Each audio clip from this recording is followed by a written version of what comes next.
குருவே சரணம்.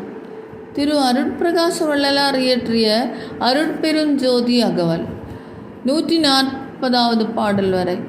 பவனத்தின் அண்ட பரப்பின்னெங்கெங்கும் அவனுக்கு அவனாம் அருட்பெரும் ஜோதி. திவளுற்ற கண்ட திரளிலெங்கெங்கும் அவளுக்கு அவளாம் அருட்பெரும் ஜோதி. மதனுற்ற கண்ட வரைப்பின்னெங்கெங்கும் அதனுக்கு அதுவாம் அருட்பெரும் ஜோதி.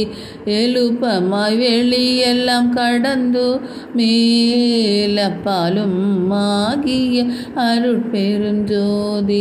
வல்லதாய் எல்லாம் ஆகி எல்லாமும் அல்லதாய் விளங்கும் அருட்பெரும் ஜோதி. குருவே சரணம்.